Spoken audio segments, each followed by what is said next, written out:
الحمد لله رب العالمين والصلاة والسلام على سيد الأنبياء والمرسلين وعلى آله وصحبه أجمعين أما بعد فأعوذ بالله من الشيطان الرجيم بسم الله الرحمن الرحيم يا أيها الناس إنا خلقناكم من ذكر وأنثى وجعلناكم شعوبا وقبائل لتعارفوا إن أكرمكم عند الله أتقاكم إن الله عليم خبير صدق الله العظيم. مٹی کی محبت میں ہم ناشفت سروں نے مٹی کی محبت میں ہم ناشفت سروں نے وہ قرض بھی اتارے ہیں جو واجب بھی نہیں تھے. عزیزان گرامی، ذمہ داران اکیڈمی، اساتذہ کرام و عزیز طلبہ، ہم سب کے لیے یہ قابل فخر لمحہ ہے کہ ہم اور آپ یہاں یوم آزادی کی اس عظیم الشان جاندار اور شاندار تقریب میں شرکت کر رہے ہیں. ہم آنے والے اپنے اساتذہ کرام اور تمام طلباء کا شکر گزار ہیں کہ کافی محنت و مشقتوں کے بعد یہ پروقار تقریب عمل میں آئی، اور ہم یہ امید کامل کرتے ہیں کہ آپ پروگرام کے اختتام تک ہمارا تعاون اسی طرح انشاءاللہ کریں گے تاکہ پروگرام بحسن خوبی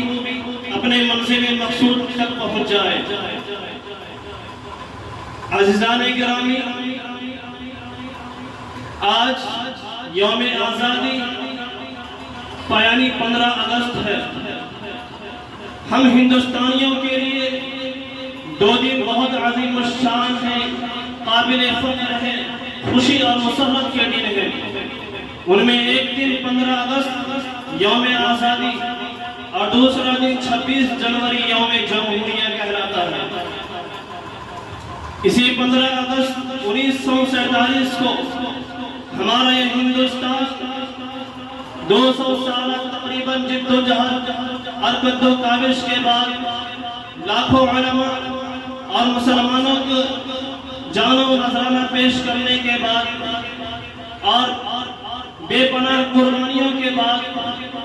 اس سرزمین کو اپنے خون جگر سے سینچنے کے بعد فرنگیوں نے آج ہی کے دن 1947 کو ہمارا دیش چھوڑ کر بھاگے تھے اور اس دیش کو آزاد گھوشت کیا تھا. اسی کی خوشی میں ہمارا آپ اور تمام ہندوستانی ہر سال پروقار تقریب کرتے ہیں، جلسے کرتے ہیں، جھنڈا پھہراتے ہیں اور یوم آزادی کی خوشیاں مناتے ہیں. میرے عزیز طلبہ، یہ ہمارا ہندوستان ہمیں یوں ہی نہیں مل گیا. لاکھوں علماء کی قربانی، بے پناہ مشقت اور بے پناہ جانوں کا نذرانہ پیش کرنے کے بعد اس کے صلے میں ہمارا یہ ہندوستان ہمیں تحفے میں ملا ہے. ایک بات سچ ہے کہ اس ہندوستان کو آزاد کرانے کے لیے ہم مسلمانوں نے، علماء کرام نے جتنے اپنا خون بہایا ہے، برادران وطن نے شاید اتنا اپنا پسینہ نہ بہایا ہوگا. حقیقت تو یہ ہے کہ اس ملک کے عظیم معمار ہم ہندوستانی مسلمان ہی ہیں. ہم ہی مسلمانوں نے اس ملک کی عظیم تعمیر کی ہے. ہم ہی کے دور میں یہ ملک اپنے ترقی کی طرف راہ گامزن تھا. لیکن ہندوستان کی آزادی کے بعد جب یہ ملک تقسیم ہوا اور یہ ملک فرقہ پرستوں کے ہاتھوں میں آ گیا، اس وقت سے لے کر آج تک ہم ہندوستانی مسلمانوں کے خاص طور پر چین و سکون چھن گیا ہے. جو آزادی بے پناہ قربانیوں کے بعد ہمیں تحفے میں ملی تھی، وہ شاید حقیقی آزادی نہ تھی.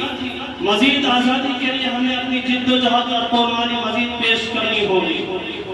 عزیز طلبہ، جب انگریز 1599 عیسوی میں ہندوستان کی سرزمین پر اپنا ناپاک قدم رکھا تو اس کی غرض صرف اور صرف وہ تجارت تھی، لیکن وہ آہستہ آہستہ اپنی فوج کو منظم کرتے ہوئے ہندوستان کے صوبے وار یہاں تک کہ دلی کے لال قلعہ تک اس کی پہنچ ہو گئی اور پورے ہندوستان کو اس نے قبضہ کر لیا۔ ہندوستان کی آزادی کے تقریباً 4 دور کہلاتے ہیں، لیکن اس دور رس فکر کے حامل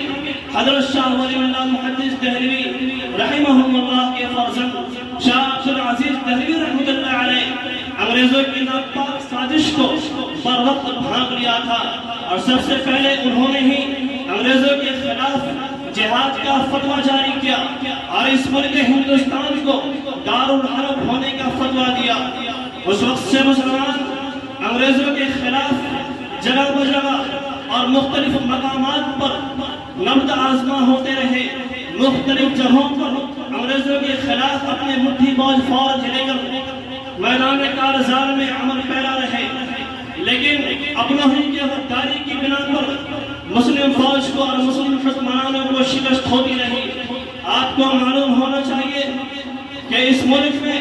سب سے پہلے جن نوابوں نے انگریزوں کے خلاف جنگ جہاد لڑی ہے وہ نواب سراج الدولہ ہے، جو پلاسی کی جنگ میں جو اپنے پٹنہ بہار میں ہی کہنا وہ جگہ موجود ہے۔ اس پلاسی کی جنگ میں نواب سراج الدولہ نے ایک مستحکم فوج لے کر انگریزوں کے خلاف میدان جنگ میں آئے، لیکن اپنوں ہی کی غداری کی وجہ سے نواب سراج الدولہ کو شکست فاش سے دوچار ہونا پڑا اور انگریز بنگال کے اندر قابض ہو گئے۔ اس کے بعد انگریز دھیرے دھیرے کر کر اودھ پر حملہ کیا اور اس پر بھی قابض ہو گئے، پھر دھیرے کر سلطان ٹیپو رحمہ اللہ کی فوج سے مقابلہ ہوا اور سلطان ٹیپو رحمہ اللہ ٹیپو سلطان رحمۃ اللہ علیہ انگریزوں کے خلاف تقریباً 4 جنگیں لڑی ہیں، لیکن آخر کار وہ بھی 1799 عیسوی میں اپنوں ہی کے غداری کی وجہ سے انگریزوں سے شکست ہو گئی ان کی اور ان کی شہادت ہوئی۔ جب ان کی شہادت ہوئی تو انگریزوں نے یہ خوشیاں منانے شروع کر دی کہ آج سے ہندوستان ہمارا ہے، آج سے اس ہندوستان پر ہماری حکمرانی ہوگی،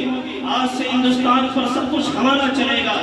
آج سے ہندوستان میں ہمارے خلاف کوئی جنگ لڑنے والا موجود نہیں۔ اور یہ سلسلہ چلتا رہا، آخر کار دلی میں لال قلعہ پر 1757 عیسوی میں جب ہندوستان کی عظمت کا ہلالی پرچم کو اتار دیا گیا اور انہوں نے انگریزی پرچم لہرا دیا تو اس وقت ہندوستانیوں کا خون کھول اٹھا، ان کے خون میں وبال آ گیا، ابال آ گیا اور ہر ہندوستانی کے دل میں یہ تمنا ہونے لگی، یہ آرزو ہونے لگی کہ ہم انگریزوں کے خلاف میدان جنگ میں ضرور رہیں گے، اور جب تک انگریزوں کو اس ہندوستان سے ہم نکال نہ دیتے اس وقت تک ہمارے خون میں وہ گرمی ختم نہیں ہوگی، اس وقت ہم چین و سکون سے نہیں بیٹھیں گے۔ یہی وجہ ہے کہ 1757 کے بعد 1757 عیسوی میں انگریزوں نے شاہ ظفر کو قید و بند کر کے جیل کی سلاخوں میں ڈال دیا اور ان کے بیٹوں کو قتل کر کے ان کا سر تن سے جدا کر کے تھالی میں پیش کر کے شاہ ظفر کے سامنے جیل کے اندر رکھ دیا گیا تھا۔ اور اس وقت شاہ ظفر کو انگریزوں نے ایک شعر کہا تھا، وہ شعر یہ ہے کہ دمدمے میں دم نہیں اب خیر مانگو جان کی، دمدمے میں دم نہیں اب خیر مانگو جان کی، اے ظفر ٹھنڈی ہوئی شمشیر ہندوستان کی۔ تو شاہ ظفر کا جواب سنیے اس وقت کیا تھا کہ غازیوں میں بو رہے گی جب تلک ایمان کی، کہ غازیوں میں بو رہے گی جب تلک ایمان کی، تختہ لندن تک چلے گی پہلے ہندوستان کی۔ میرے دوستو، یہ ہمارا ہندوستان تقریباً 1957 کے بعد نصف صدی تک اس ہندوستان کے اندر مسلمانوں پر، خاص طور پر علماء کرام پر وہ عظیم ظلم ڈھایا گیا اور ہماری مذہبی کتابوں کے ساتھ وہ رویہ بڑھتا گیا جو تاریخ بھی معاف نہیں کرے گی۔ تقریباً 15 دنوں کے اندر 2 لاکھ مسلمانوں کو موت کی سزائیں دی گئی، 51,000 تقریباً علماء کرام کو پھانسی کے پھندوں پر لٹکایا گیا کہا جاتا ہے، مورخ لکھتے ہیں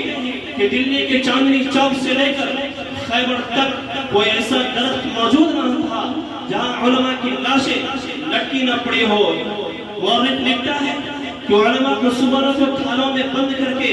آگ کے انگاروں میں ڈال دیا جاتا تھا، جس کی بدبو کی وجہ سے سب لوگ پریشان ہو جایا کرتے تھے۔ میرے دوستو، ہمیں ہندوستان کی آزادی ہمیں یوں ہی نہیں مل گئی، اور جس طریقے سے ہم آزادی کی زندگی گزار رہے ہیں، اور جس بے فکری کے ساتھ اور جس بے مربوطی کے ساتھ ہم اپنے علماء کرام، اپنے اسلاف اور ہمارے مجاہدین آزادی کی تاریخ کو بھلا بیٹھے ہیں، دشمن آج اس کا غلط فائدہ اٹھا رہا ہے۔ آج ضرورت ہے اس بات کی